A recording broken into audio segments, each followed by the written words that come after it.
ते म्हणतात ना, जुनं ते सोनं असतं. तसंच काही आपल्या चॅनलवर गावाकडच्या विस्मरणात गेलेल्या रेसिपीची सिरीज सुरू आहे. तुम्हा सर्वांना तर माहीतच आहे.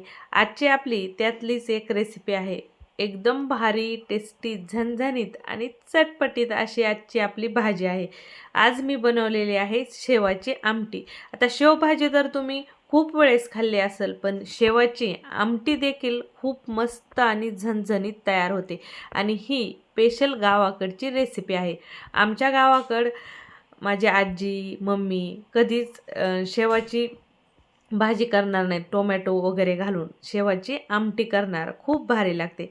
नमस्कार मंडळी, मी वर्षा येवले. माझ्या चॅनलवर तुमचं खूप मनापासून स्वागत करते. चला मग उशीर न करता आजच्या रेसिपीला सुरू करूयात. आमटी बनवण्यासाठी सगळ्यात अगोदर इथं मी घेतलेला आहे एक भाजलेला कांदा, थोडंसं खोबरं कच्चंच घेतलेलं आहे. तुम्हाला हवं असेल तर भाजून घातलं तरी चालेल. थोडीशी अद्रक, 10-12 लसणाच्या पाकळ्या, कोथिंबीर, पाणी घालून यांना छान मिक्सरमध्ये फिरून घेतलं. एकदम फाईन पेस्ट तयार केली.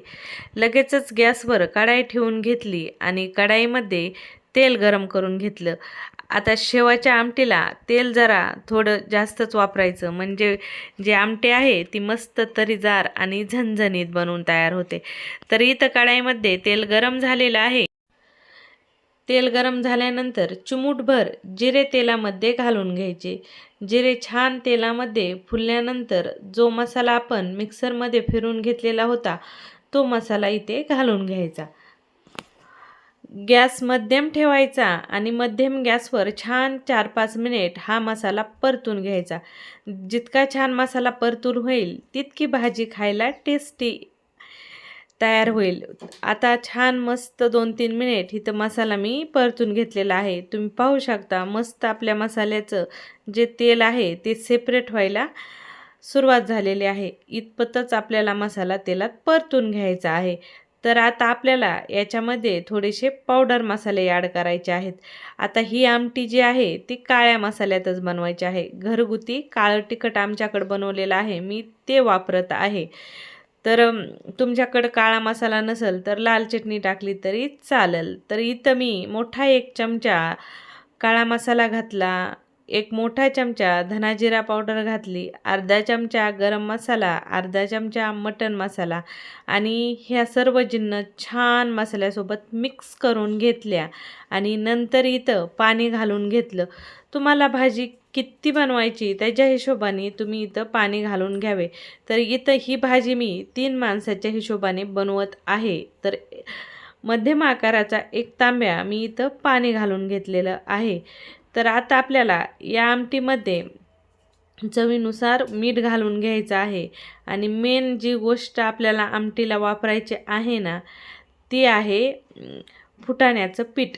जे भाजलेले फुटाणे दुकानावर येतात ना त्या फुटाण्याच्या साली काढायच्या आणि त्याचं मिक्सरमध्ये फिरून फाईन पीठ तयार करून घ्यायचं. म्हणजे जसं आपण भाकरीचं वगैरे पीठ करतो ना त्या पद्धतीने एकदम मऊसूद असं मिक्सरमध्ये पीठ बनवून घ्यायचं. आणि इथं या आमटीला उकळी फुटायला सुरुवात आली की लगेचच मध्यम आकाराचा 1 मोठा चमचा इथं पीठ घालून घ्यायचं. तर तुम्ही पाहू शकता कशा पद्धतीने मी इथं हे पीठ घातलेलं आहे. हे जे पीठ आहे ना फुटाण्याचं, या पिठाने या आमटीला खूप भारी टेस्ट येते. तर तुम्हाला हवं असेल तर थोड्याशा पाण्यामध्ये मिक्स करून टाकलं तरी चालेल किंवा या पद्धतीने घातलं तरी चालेल. तर या आमटीला हे पीठ आवर्जून घालावं. या पिठाने आमटीला जी गिरवी असते ती आमटीची गिरवी ही भारी तयार होते आणि टेस्ट आहे ना ती टेस्ट देखील खूप भारी येते. तर आवर्जून या आमटीमध्ये हे फुटाण्याचं पीठ घालावं आणि फुटाणे सगळ्या दुकानावर इझिली भेटून जातात. तर इथं छान अशी आपली आमटी उकळायला सुरुवात झालेली आहे. तर आमटी उकळायला सुरुवात झाल्यानंतर जाडसर जी शेवभाजीची शेव असते ती शेव इथं आमटीमध्ये घालून घ्यायची आणि शेव घातल्यानंतर 5 मिनिट छान आमटी शिजून घ्यायची. अगदी 15 मिनिटात तुमची ही मस्त छान झणझणीत अशी शेवाची आमटी बनवून तयार झालेली असन. एकदम झटपट बनवून तयार होते आणि खायलाही खूप टेस्टी होते. आता तुम्ही शेवभाजी कांदा टोमॅटोची पेस्ट बनवून खूप वेळेस बनवली असेल, पण त्या शेवभाजीच्या ऐवजी अशी शेवाची आमटी तुम्ही एक वेळेस तुमच्या घरी नक्की आवर्जून करून पाहावी. खायला खूप भारी लागते. एक नंबर टेस्ट येते.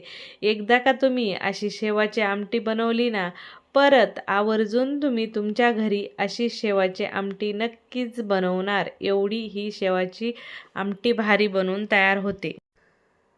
तुम्ही पाहू शकता कलर टेक्चर किती भारी आला आहे. जणू का धाब्याचीच भाजी आणलेली आहे अशी ही भाजी आपली तयार झालेली आहे. तुम्हाला रेसिपी कशी वाटली मला कमेंटमध्ये सांगाय विसरू नका. रेसिपी आवडली तर लाईक करा, शेअर करा आणि चॅनलवर जर पहिल्यांदा असाल तर चॅनललाही सबस्क्राईब करा. परत भेटू अशाच नवीन रेसिपीसोबत. तोपर्यंत बाय बाय.